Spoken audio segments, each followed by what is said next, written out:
بسم اللہ الرحمن الرحیم الحمدللہ رب العالمین والصلاة والسلام علی سید الانبیاء والمرسلین اما بعد فاعوذ باللہ من الشیطان الرجیم بسم اللہ الرحمن الرحیم۔ آج انشاءاللہ عز و جل درس قرآن کا سلسلہ ہے اور انشاءاللہ آپ کے سامنے قرآن پاک کی تلاوت پیش کی جائے گی اور اس کے بعد ترجمہ، پھر اس کے بعد اس کی تفسیر آپ کے سامنے پیش کی جائے گی۔ آج جو ہمارا ٹاپک ہے وہ ہے نماز کے حوالے سے، انشاءاللہ سنتے ہیں۔ بسم اللہ الرحمن الرحیم۔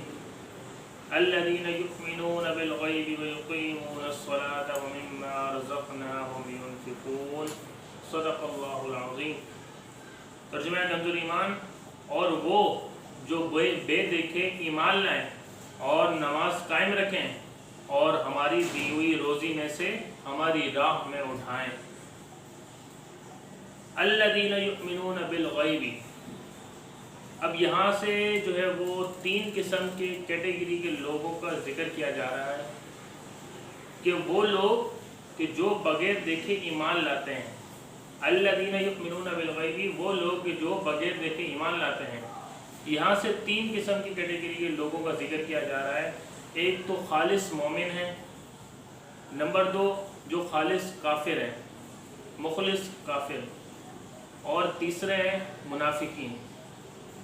جو الذین یؤمنون بالغیب ویقیمون الصلاة ومما رزقناہم ینفقون والذین یؤمنون بما انزل الیک وما انزل من قبلک وبالآخرۃ ھم یوقنون اولئک علی ھدی من ربہم واولئک ھم المفلحون۔ یہاں تک جو تین آیات میں نے آپ کے سامنے پیش کی، یہ آیات مخلص مومنین کے بارے میں ہیں۔ مخلص مومنین کون؟ کہ جو ظاہری اور باطنی دونوں طرح سے ایمان والے ہیں۔ اور اس کے بعد کی جو دو آیتیں ہیں وہ خالص کافروں کے بارے میں ہیں۔ خالص کافر کیسے ہے؟ کہ جو ظاہری اور باطنی دونوں طرح سے کافر ہیں۔ اور اس کے بعد جو 13 آیتیں ہیں، اس کے بعد کی جو 13 آیتیں ہیں وہ ہیں منافقین کے بارے میں ہیں۔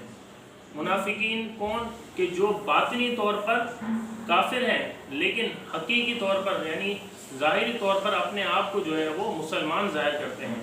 یہ ان کے بارے میں 13 آیتیں نازل کی گئی ہیں۔ اب جو آیت کے جو یہ حصہ ہے الذین یؤمنون بالغیب، اس آیت کے حصے میں جو ہے وہ متقی لوگوں کا ایک وصف بیان کیا گیا ہے۔ وہ کیا ہے؟ کہ یہ وہ لوگ ہیں کہ جو بغیر دیکھے ایمان لاتے ہیں۔ یعنی کس پر ایمان لاتے ہیں؟ ان تمام چیزوں پر ایمان لاتے ہیں کہ جو ان کی نگاہوں سے پوشیدہ ہیں، اور نبی کریم صلی اللہ علیہ وسلم نے ان کے بارے میں خبر دی ہے، جیسے کہ مرنے کے بعد دوبارہ زندہ کیا جانا، یہ اس پر ایمان لاتے ہیں۔ قیامت کا قائم ہونا، اس پر ایمان لاتے ہیں۔ اعمال کا حساب ہونا، جنت اور جہنم وغیرہ، ان سب پر یہ ایمان لاتے ہیں۔ اور ایک اور قول کے مطابق یہ کہ یہ یہاں پہ جو الذین یؤمنون بالغیب، یہاں جو غیب کا لفظ آیا ہے، یہاں پر غیب سے مراد قلب ہے، یعنی دل مراد ہے۔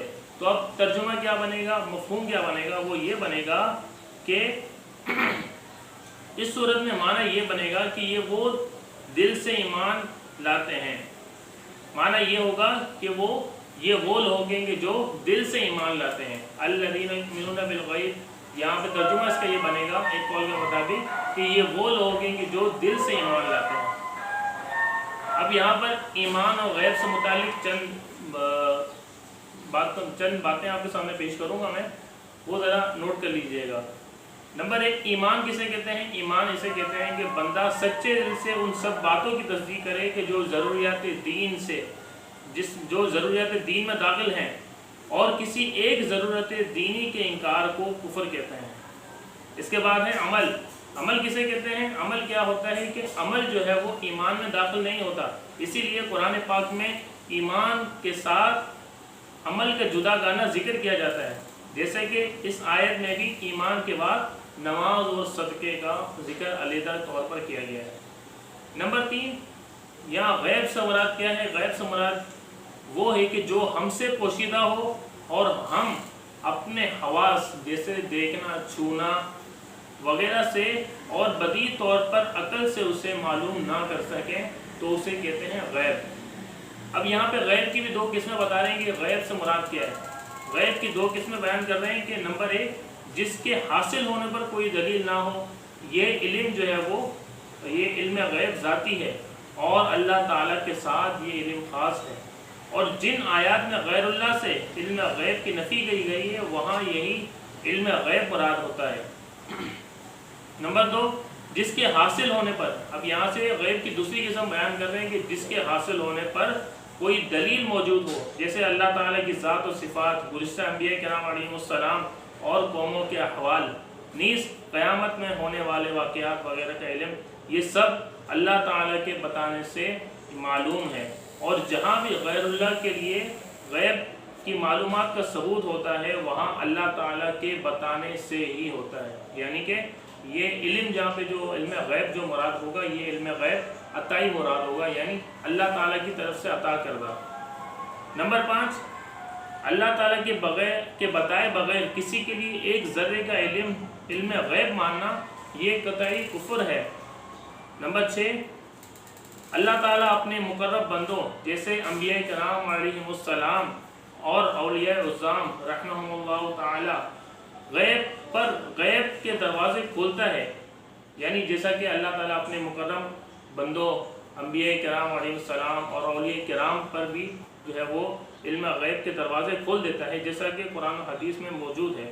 اس موضوع پر مزید کلام جو ہے وہ سورہ آل عمران کی آیت نمبر میں موجود ہے، جس میں آپ تفسیر سے اس کا مطالعہ کر سکتے ہیں۔ اب آگے جو بیان کیا گیا ہے الذین یقیمون الصلاۃ الذین یؤمنون بالغیب ویقیمون الصلاۃ، اور وہ نماز قائم کرتے ہیں۔ اب یہاں سے اس حصے میں جو ہے وہ متقی لوگوں کا دوسرا وصف بیان کیا گیا ہے۔ پہلا وصف کیا تھا کہ یہ وہ لوگ ہیں کہ جو غیب پر ایمان لاتے ہیں، یعنی جو اللہ تعالیٰ کی طرف سے جو عطا کیا گیا اس پر ایمان لاتے ہیں، جہنم، دوزخ اور جو ہے وہ حضور علیہ السلام پر ایمان لاتے ہیں۔ اب اس کے بعد بیان کر رہے ہیں کہ وہ لوگ نماز قائم کرتے ہیں۔ اب وہ نماز قائم کرتے ہیں، اب یہاں سے جو ہے وہ نماز قائم کرنے سے مراد یہ ہے کہ نماز کے ظاہری اور باطنی حقوق ادا کرتے ہوئے نماز پڑھی جائے۔ نماز کے ظاہری حقوق کیا ہیں؟ نماز کے ظاہری حقوق یہ ہیں کہ ہمیشہ ٹھیک وقت پر پابندی کے ساتھ نماز پڑھی جائے، اور نماز کے فرائض، سنن اور مستحبات کا خیال رکھا جائے، اور تمام مفسدات اور مکروہات سے بچا جائے۔ جبکہ باطنی حقوق کیا ہیں؟ یعنی نماز کے بھی دو حقوق ہیں، ایک ظاہری اور باطنی۔ ظاہری حقوق تو میں نے آپ کے سامنے پیش کیے۔ اب باطنی حقوق کیا ہیں؟ کہ آدمی دل کو غیر اللہ کے خیال سے فارغ کر کے ظاہر اور باطن کے ساتھ بارگاہ خداوندی میں متوجہ ہو جائے، اور بارگاہ الہی میں عرض و نیاز اور مناجات میں غرق ہو جائے۔ اللہ اکبر۔ اب آپ کے سامنے میں نماز کے کچھ فضائل بیان کروں گا قرآن پاک سے، اور اس کی کچھ وعیدیں آپ کے سامنے پیش کروں گا۔ اس کے بعد پھر قرآن حدیث مبارکہ سے آپ کے سامنے نماز کے فضائل اور نماز کی وعیدیں، نماز نہ پڑھنے کی وعیدیں آپ کے سامنے پیش کی جائیں گی۔ سماعت فرمائیے گا۔ نماز قائم کرنے کے فضائل اور نہ کرنے کی وعیدیں۔ اللہ اکبر۔ قرآن مجید اور احادیث مبارکہ میں نماز کے حقوق کی ادائیگی کے ساتھ نماز پڑھنے والوں کے فضائل بہت بیان کیے گئے، اور نہ پڑھنے والوں کی بھی بہت مذمت بیان کی گئی ہے۔ چنانچہ سورہ مومنین میں اللہ تعالیٰ ارشاد فرماتا ہے قد افلح المؤمنون الذین هم فی صلاتهم خاشعون۔ ترجمہ کنز العرفان، بے شک وہ ایمان والے کامیاب ہو گئے کہ جو اپنی نماز میں خشوع خضوع کرنے والے ہیں۔ اسی صورت میں ایمان والوں کے مزید اوصاف بیان کرنے کے بعد ان کا ایک وصف یہ بھی بیان کیا ہے کہ والذین هم علی صلاتهم یحافظون، اور یہ وہ لوگ ہیں کہ جو اپنی نمازوں کی حفاظت کرتے ہیں۔ اللہ اکبر۔ اور ان اوصاف کے حامل ایمان والوں کے بارے میں کیا ارشاد فرمایا؟ ان اوصاف کے حامل ایمان والوں کے بارے میں ارشاد فرمایا کہ اولئک هم الوارثون الذین یرثون الفردوس هم فیہا خالدون۔ ترجمہ کنز العرفان، یہی لوگ وارث ہیں، یہ فردوس کی میراث پائیں گے اور اس میں ہمیشہ رہیں گے۔ اللہ اکبر۔ یہ میں نے آپ کے سامنے قرآن پاک سے نماز پڑھنے کی فضیلت کے بارے میں آپ کے سامنے پیش کیا۔ اب میں آپ کے سامنے نماز میں سستی کرنے اور نماز نہ پڑھنے کی وعیدیں کے بارے میں قرآن پاک کیا ارشاد فرماتا ہے وہ آپ کے سامنے پیش کرتا ہوں۔ ان المنافقین یخادعون اللہ وهو خادعهم وَإِذَا قَامُوا إِلَى الصَّلَاةِ قَامُوا كُسَالَى يُرَاءُونَ النَّاسَ وَلَا يَذْكُرُونَ اللَّهَ إِلَّا قَلِيلًا۔ ترجمہ کنز العرفان، بے شک منافق لوگ اپنے گمان میں اللہ تعالیٰ کو فریب دینا چاہتے ہیں اور وہی انہیں غافل کر کے مارے گا، اور جب نماز کے لیے کھڑے ہوتے ہیں تو بڑے سست ہو کر لوگوں کے سامنے ریاکاری کرتے ہوئے کھڑے ہوتے ہیں اور اللہ کو بہت تھوڑا یاد کرتے ہیں۔ مزید فرمایا فَخَلَفَ مِن بَعْدِهِمْ خَلْفٌ أَضَاعُوا الصَّلَاةَ وَاتَّبَعُوا الشَّهَوَاتِ فَسَوْفَ يَلْقَوْنَ غَيًّا إِلَّا مَن تَابَ وَآمَنَ وَعَمِلَ صَالِحًا فَأُولَٰئِكَ يَدْخُلُونَ الْجَنَّةَ وَلَا يُظْلَمُونَ شَيْئًا۔ ترجمہ کنز العرفان، تو ان کے بعد وہ نالائق لوگ ان کی جگہ آئے جنہوں نے نمازوں کو ضائع کیا اور اپنی خواہشوں کی پیروی کی، تو عنقریب وہ جہنم کی خوفناک وادی غے سے جا ملیں گے، مگر جنہوں نے توبہ کی اور ایمان لائے اور نیک کام کیے تو یہ لوگ جنت میں داخل ہوں گے اور ان پر کوئی زیادتی نہیں کی جائے گی۔ اللہ اکبر۔ یہ میں نے آپ کے سامنے قرآن پاک سے نماز پڑھنے کی فضیلت اور نماز نہ پڑھنے کی وعیدیں آپ کے سامنے پیش کی۔ اب میں آپ کے سامنے حدیث مبارکہ سے نماز پڑھنے کی ایک فضیلت اور نماز نہ پڑھنے کی ایک وعید بیان کرتا ہوں، سماعت فرمائیے گا۔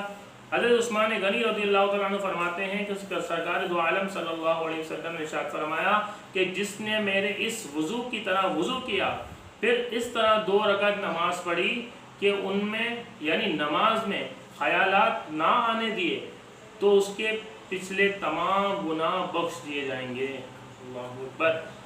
مزید فرماتے ہیں، ایک اور روایت میں ہے کہ حضرت عقبہ بن عامر رضی اللہ تعالیٰ عنہ سے روایت ہے کہ سید المرسلین جناب رحمت للعالمین صلی اللہ علیہ وسلم نے ارشاد فرمایا کہ جو بھی مسلمان اچھے طریقے سے وضو کرتا ہے پھر کھڑے ہو کر اس طرح 2 رکعت نماز پڑھتا ہے کہ اپنے دل اور چہرے سے متوجہ ہو کر یہ 2 رکعتیں ادا کرتا ہے تو اس کے لیے جنت واجب ہو جاتی ہے۔ اللہ اکبر۔ مزید ایک اور روایت بیان کیا، حضرت عبداللہ ابن عمر رضی اللہ تعالیٰ عنہ سے روایت ہے کہ حضور پر نور شافعی یوم النشور صلی اللہ علیہ وسلم نے ارشاد فرمایا جس نے نماز پر مداومت کی تو قیامت کے دن وہ نماز اس کے لیے نور، برہان اور نجات ہوگی، اور جس نے نماز کی حفاظت نہ کی تو اس کے لیے نہ نور ہے، نہ برہان، نہ نجات، اور وہ قیامت کے دن قارون، فرعون، حامان اور ابی بن خلف کے ساتھ ہوگا۔ استغفر اللہ۔ مزید فرماتے ہیں کہ حضرت ابو سعید خدری رضی اللہ تعالیٰ سے روایت ہے کہ حضور اقدس صلی اللہ علیہ وسلم نے ارشاد فرمایا جس نے جان بوجھ کر نماز چھوڑی تو جہنم کے اس دروازے پر اس کا نام لکھ دیا جاتا ہے جس سے وہ داخل ہوگا۔ استغفر اللہ۔